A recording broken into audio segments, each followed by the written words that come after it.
The 50 is worth $150 million in Tulsa King, Season 3 Episode 2, unpacking the bourbon heist that fuels Dwight's deadly turf war, analysis and recap of the episode. The $150 million bourbon stash in The 50, a secret stash of 50-year-old bourbon barrels worth an incredible $150 million is revealed in Tulsa King Season 3 Episode 2, The 50, which aired on Paramount Plus on September 28, 2025. The narrative revelation is as explosive as it is seductive. This 48-minute chapter, which was directed by Craig Zisk and written by series creator Taylor Sheridan, intensifies the conflict between Sylvester Stallone's character Dwight Manfredi and the vicious Jeremiah Dunmire, Robert Patrick, turning a straightforward distillery transaction into a high-stakes mob battle. Building on the FBI informant setup and casino intrigue of Episode 1, The 50 reveals why old money never goes quietly by combining subtle humor, raw violence, and Sheridan-esque luxury. This episode is a masterclass at upping the ante, literally, with that bourbon windfall, while strengthening Dwight's family mentality despite brewing betrayals, which is why the season's 92% Rotten Tomatoes score is still strong.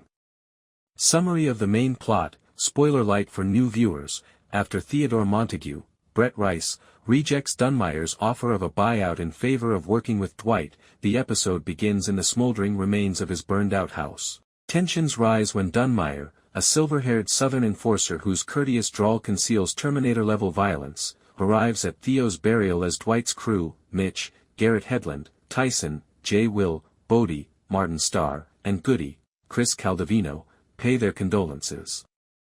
Theo's astute daughter and Mitch's former lover, Cleo Montague, Bella Heathcote, pulls Dwight aside to reveal the true prize, a secret mausoleum vault filled with 150 to 200 barrels of The 50, ultra-rare, 50-year-aged bourbon that sells for $5,000 per bottle on the illicit market, for a cool $150 million haul.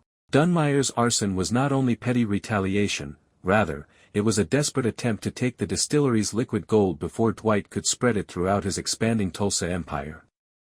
This revelation completely changes the course of events.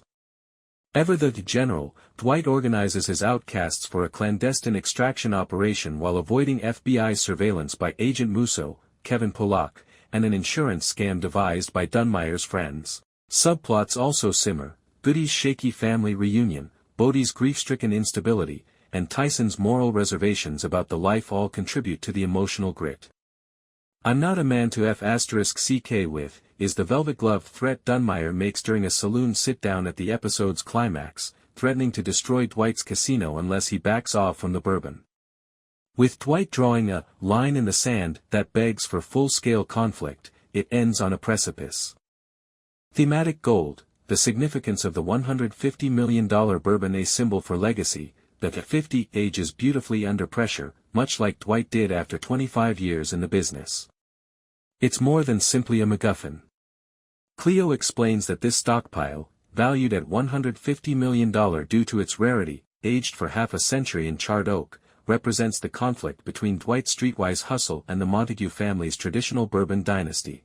Critics laud it for raising the stakes. It is described by Screen Rant as a no-frills display of bravado and violence that elevates the intensity of the series to unprecedented heights, turning the domestic drama of Season 2 into a pure mob opera.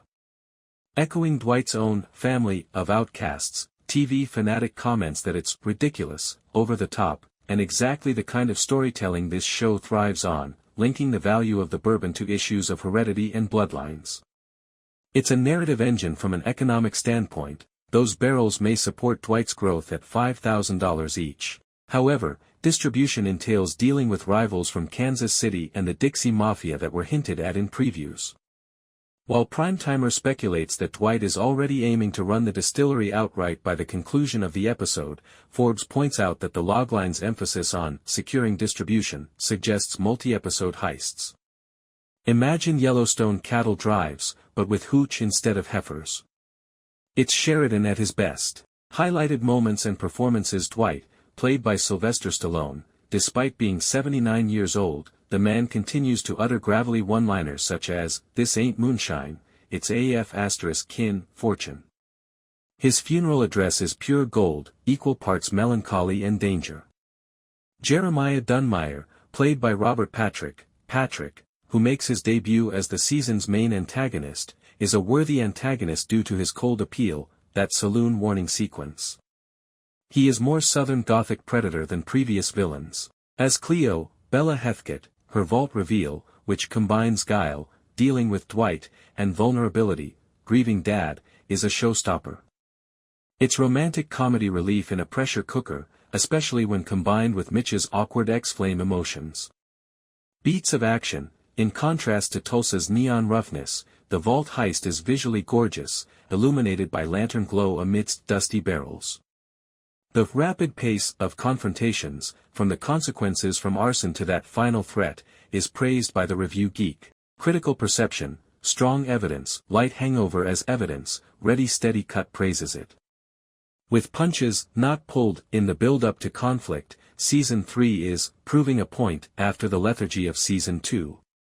Telltale TV emphasizes the family theme by pointing out how Dwight's protective nature is connected to the bourbon.